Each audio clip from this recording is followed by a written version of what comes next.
Hi, I'm going to keep covering the World Rapid Championship, and I want to mainly focus on the games of Magnus Carlsen because, well, he is our world champion and he does gain the most attention. So if you come this far, you are already aware of the results from rounds 1 and 2. If you're not, then leave this video, but so I don't spoil anything. But Magnus is on 0 out of 2. And in the third round, he is paired against a 14-year-old international master with the black pieces. So yeah, he has to, start racking up the wins. And let's see what he does. He's faced with pawn to d4, the queen's pawn opening. And he goes for g6 and bishop g7. So after e4, we now have a king's Indian.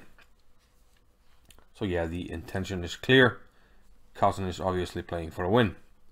Knight to f3, castles, and we go for the main line. Bishop to e2, e5, castles, and knight c6. The so-called Mar del Plata variation. d5, knight e7, and his young opponent, Pogosyan, he goes for b4. And this is called the bayonet attack. And if you don't know what bayonet is, it's sort of the sword, at the front of the rifle that they used in early wars, like the First World War. So it's like a bayonet. You're poking at your opponent with a bayonet. And a5, the main move, along with knight to h5. And this line is sort of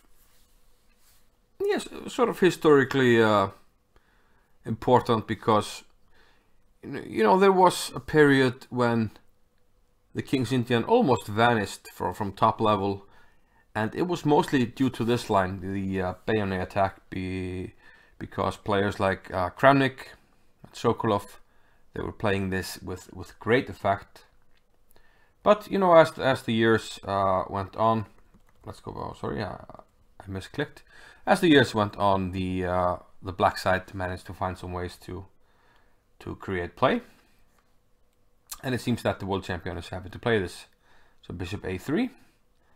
The main move now is a takes b4, which Magnus didn't play. And here there are many ways you can play knight d7. There are some, interesting games with rook to e8. When a4 is met with c5. I think this was a game between Elianov and Hjartarson in the Reykjavik Open. But Magnus, he didn't go for the main line. After bishop to a3, he went b6. The second most common move, but okay, the positions are really similar. White takes on a5 and plays bishop b4. So really similar to black taking on b4. Rook goes back to a8 and a4. So compared to some normal King's Indian lines, black doesn't yet, have a pawn lever, pawn to f4, and a big attack coming with g5, g4. So white, even though, he has exchanged a pawn for a b pawn, which is generally considered, positionally dubious, he is slightly ahead and he wants to play a5, exchange some pawns, and maybe put some pieces to attack the c7 pawn, and try to get there before black gets an attack going. But okay, black goes knight to e8. We have knight d2 and f5. Knight goes to b3, supporting the a5 advance. Okay, white could have played it already, but waiting to see what black does. The knight comes back to f6. It went to e8 to enable the pawn to push to f5, but once the pawn push to f5 is on the table, you can go back to f6, a much more active square.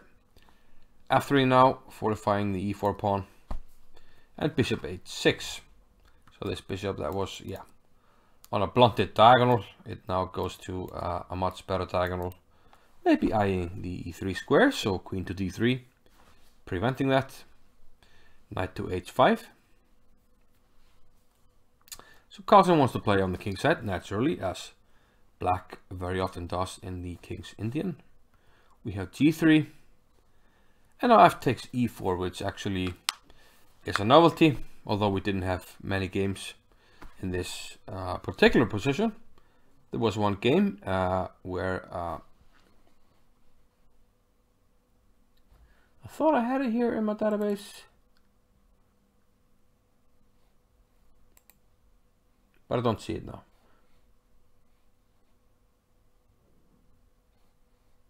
But yeah, f takes e4 was a novelty. White took on e4 and knight to f6. And now a5. And just to illustrate, you know, how difficult modern chess is. Carlsen is on 0r2. He is now facing an opponent that is 14 years old and he has the black pieces. I mean, on paper it looks like it should be an easy win. But an opponent like this, you know, he will know the King's Indian, the typical plans, the main lines. And here on move 20, if you put this into a computer, I'm pretty sure that it will show that white is somewhat better, slightly better, even somewhat better. So from this position, black still has to demonstrate something to outplay his opponent, and he has very little scope to do so. And this just shows, you know, how difficult modern chess is and how good these players are that they manage to do these things from these positions. Okay, bishop h3. He develops the bishop and hits the rook. Rook to f2. Carlsen takes now, and bishop takes a5. Queen d7. And Pogosyan goes for activity, c5. So okay, Carlsen has to do something. If he does nothing, white will continue to improve his position on the queen side. He already has, you know, a large number of pieces on the queen side. So knight g4, trying to do something. Rook takes and rook takes, and knight to d1. Okay, protecting the f2 square. And now knight c8 by Carlsen, which shows that, you know, there's no straightforward way to go forward. Knight c8 looks like a passive move, but okay, he has to do it to fortify this pawn. But he also has aggressive intentions with the queen. So let's see what happens. Bishop back to d2. We have a trade, and now queen to f7. Okay, this carries a not, you know, too subtle threat of queen to f1 mate. So queen to e1, and now c6. And here, yeah, Carlsen's opponent blunders. It seems like a move like knight d2 should be pretty tricky for black to meet. Sort of keeping the balance, you know, eyeing this square. Now have this square under control, this square, and there are not a lot of pieces left. So this could be really difficult to win, but fortunately for Carlsen, his opponent, the 14-year-old Pogosyan, he completely blundered here with bishop takes g4, and I'm sure you can see why it's a blunder. What did Carlsen play? Prompting immediate resignation. You are absolutely correct. Carlsen played queen to f1, and Pogosyan resigned because, well, you only have one move, and if you play that move, you get checkmated. So yeah, finally Carlsen is on the board after 3 rounds, but only 1 out of 3, so he has to keep up the pace. I mean, he can't afford to lose any points. So let's see how he does. I'll continue to look at the games. So I'll see you in the next one. Bye bye.